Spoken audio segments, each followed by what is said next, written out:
Chère dame, cher monsieur, chère demoiselle, voici alors quelques armes qui ont été utilisées par l'Iran dans sa riposte contre l'Israël le 13 et 14. Et avant que je ne puisse dévoiler cela, je voudrais juste ouvrir une parenthèse sur la technologie militaire iranienne, la capacité de l'Iran aujourd'hui à concevoir et à perfectionner ses armes. Vous savez, il y a quelques années, l'Iran n'était pas à ce niveau. Il y a quelques années. Et les Américains ont beaucoup effrayé l'Iran, l'Occident en général. Mais vous allez vous poser la question, pourquoi les Américains étaient aussi si durs envers les Iraniens? Parce que l'Amérique ne s'intéresse pas à ce qui est faux.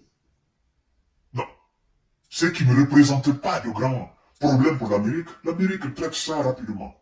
Mais lorsque vous voyez les Américains se dresser contre quelqu'un, en termes de sécurité ou en termes d'armement, sachez tout simplement qu'ils ont fouillé, ils ont cherché, à travers tous leurs satellites, à travers tous leurs services de renseignement, ils ont compris que ces gens ont en fond la grande technologie de concevoir ce qui peut nous faire du mal demain. Ce qui peut réellement nous tenir tête demain si on les laisse continuer.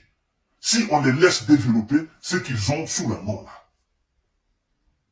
C'est pourquoi l'Amérique, depuis des années, s'est dressée contre l'Iran. Et ses alliés. L'Amérique et ses alliés se sont dressés contre l'Iran. Parce qu'ils ont compris que ce qui a été laissé à la Corée du Nord, parce que vous savez, la Corée du Nord aujourd'hui, elle possède les armes les plus fatales de ce monde-là. Ogives nucléaires, on n'en parle pas. Des missiles, on n'en parle pas. Des sous-marins nucléaires qui peuvent créer des tsunamis géants, on n'en parle pas. Capables d'envahir les côtes, capables d'engloutir les villes, on n'en parle pas.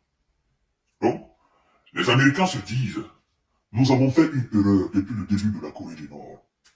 Nous avons laissé le père de Kim Jong-un et ses grands-parents se doter de cette technologie et aujourd'hui, on ne peut pas s'hasarder à les attaquer. Parce qu'ils ont aujourd'hui ce qui peut parcourir 9000 km, 10 000 km en quelques justes minutes. Ils ont l'arme fatale. Ils ont des armes nucléaires, comme la Russie. Donc, et vous savez, l'Amérique a peur de tout pays capable de lancer des projectiles à partir de son propre pays et aller atteindre les États-Unis. L'Amérique fera tout possible alors de vous faire la guerre autrement. Mais ça ne sera pas une guerre frontale. Parce que l'Amérique a peur d'être frappé sur son propre sol. Donc tout pays qui a la capacité de toucher l'Amérique sur son propre sol, l'Amérique ne te fera jamais la guerre ouverte. Mais jamais, jamais la guerre ouverte. Ce sera toujours des guerres hybrides, des sanctions. L'Amérique ne te fera jamais. Donc aujourd'hui, les Américains savent que l'Iran a la capacité d'avoir la bombe nucléaire. Vous comprenez? Donc, ils sont même dans le doute. Il y en a qui disent, l'Iran a déjà. Il y en a qui disent, non, l'Iran n'a pas encore. Ils sont en phase préliminaire. Il y en a qui disent, non, ils l'ont déjà, ils ont plusieurs têtes. Il y en a qui disent, non, ils n'ont pas. Donc, ils sont comme ça dans le doute. Donc, ils ne savent pas. Est-ce qu'il faut tenter, voir réellement s'ils en ont, ils vont le sortir, ou est-ce qu'il ne faut pas le tenter, parce que ils l'ont. Et ils n'hésiteront jamais à l'utiliser. Vous voyez? Donc, ils sont dans ce doute. On y va, on n'y va pas. On y va, on n'y va pas. Vous comprenez? Sachant bien que l'Iran a pour allié la Corée du Nord, qui a la technologie de fabrication nucléaire, qui a la capacité de fabriquer des missiles de longue portée, qui a la capacité de fabriquer des drones, qui a la capacité de fabriquer tout type d'armes. Sachant que l'Iran a pour allié la Russie, qui est la première puissance nucléaire, qui a la seule usine au monde d'enrichir et de réenrichir, parce que bon, il y a des usines qui enrichissent l'uranium, mais la seule et unique usine dans ce monde capable de réenrichir l'uranium, ça se trouve en Sibérie, c'est l'usine, n'est-ce pas, ça appartient à la Russie. Donc, l'Iran étant l'allié de cette grande Russie, qui a toutes les technologies militaires au monde, la Chine aussi qui a presque toutes les technologies militaires au monde, les Américains se disent, c'est impossible que l'Iran soit aujourd'hui sans posséder l'arme nucléaire. Parce que tous ces alliés-là, ils ont la capacité. Qu'est-ce qui va leur empêcher de doter leurs alliés, subtilement sans qu'on ne le sache, de cette arme nucléaire? Est-ce que la Russie n'a pas déplacé quelques ogives nucléaires en Iran, histoire de protéger très bien son allié? Vous comprenez? Est-ce que la Chine ne l'a pas fait? Est-ce que la Corée du Nord ne l'a pas fait? Bon, ils sont aujourd'hui dans ce doute-là. La Russie qui a envoyé quelques armes tactiques en Biélorussie. Et l'Iran représente beaucoup aux yeux de la Russie. Beaucoup aux yeux de la Russie. Surtout en cette partie, n'est-ce pas, du bloc, le Moyen-Orient. L'Iran est un pays hautement stratégique pour la Russie. Et la Russie ne va jamais accepter qu'on fasse quoi que ce soit à l'Iran sur le sol iranien. C'est une question de géopolitique ou de géostratégie. C'est pourquoi les Américains, ils tournent autour, mais ils ne peuvent pas aller réellement. Ils ne peuvent pas. Ils ne peuvent pas. C'est pourquoi ils disent, l'Israël ne riposte pas. Parce qu'en ce moment-là, nous avons tellement dépassé à l'Ukraine, nous n'avons plus de munitions. Nous n'avons plus d'anti-aérien, défense anti-aérienne. Nous n'avons plus cette très grande capacité militaire. Les 2 ans ou 3 ans de guerre en Ukraine nous a énormément appauvris. Donc, il ne faut pas riposter, ça sera trop. Ça sera trop pour nous. On vient de vous aider tout dernièrement dans l'histoire de Palestine. Donc, face à l'Iran, c'est un gros morceau. Il ne faut pas, parce que nous n'avons pas les moyens. Nous n'avons pas. Et de l'autre côté, ils ont tout, mais tout et tout. Donc, il ne faut pas riposter, ça va. On gère ça, ça va. On a fait une erreur et puis ça va. On ne savait pas que l'Iran allait prendre la décision avec ses alliés de riposter. Et ils viennent de nous envoyer un message. Vous le faites, nous n'hésiterons pas à répliquer.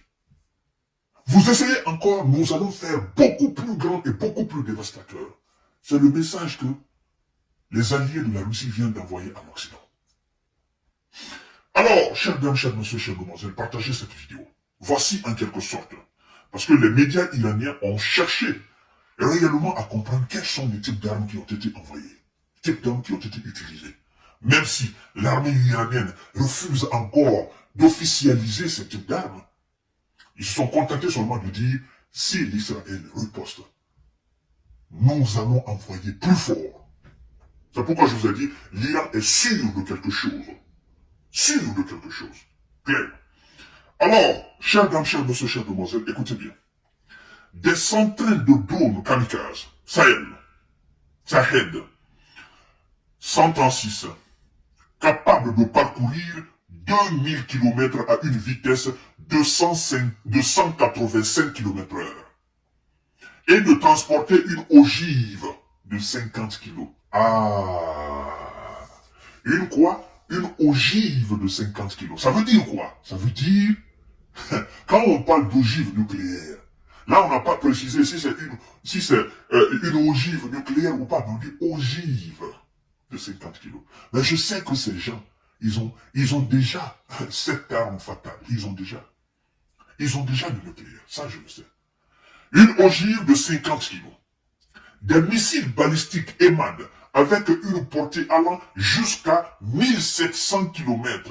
Le trajet le plus court de l'Iran vers l'Israël est d'environ 1000 km via l'Irak, la Syrie et la Jordanie.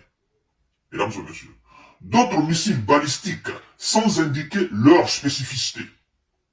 Plus de 30 missiles de croisière panés avec une portée de 1650 km.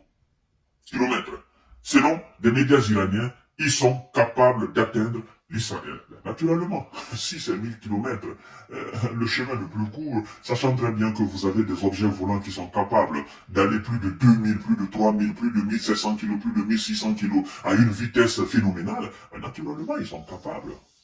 Chers dames, chers monsieur, chers demoiselles, vive la paix. Je le dirai toujours. Vive la paix. Et à pas la guerre. Vive la paix. Vive la paix, mesdames et messieurs. Parce que il y a des pays qui sont prêts actuellement. Ce n'est plus une force occidentale. Il y a des pays qui sont prêts actuellement. Et les Américains sont conscients de cela. Ils sont conscients de cela. Alors, à tout à l'heure pour notre série d'informations de décortiquage. Partagez la vidéo dans tous les groupes possibles. Abonnez-vous sur cette page, activez la cloche de notification pour ne plus rater mes vidéos.